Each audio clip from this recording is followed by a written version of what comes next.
काम करते हो उसे अच्छे से करो, ईमानदारी से करो। टीचर्स बच्चों को अच्छे से पढ़ाएं। हर एक आईएएस ऑफिसर रौब झाड़ने के बजाय खुद को जन सेवक की तरह देखें। ईमानदारी से जनता के लिए काम करें। पुलिस वाले क्राइम को रोकने के लिए कमिटेड हों।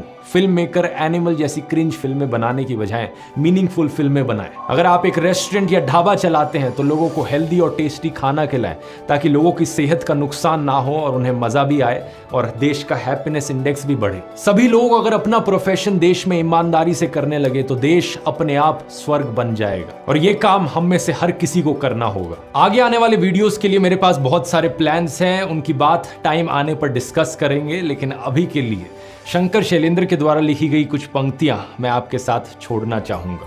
धन्यवाद और जय हिंद। हमारे कारवां को मंजिलों का इंतजार है, ये आंधियों ये बिजलियों की पीठ पर सवार है। हमारे कारवां को मंजिलों का इंतजार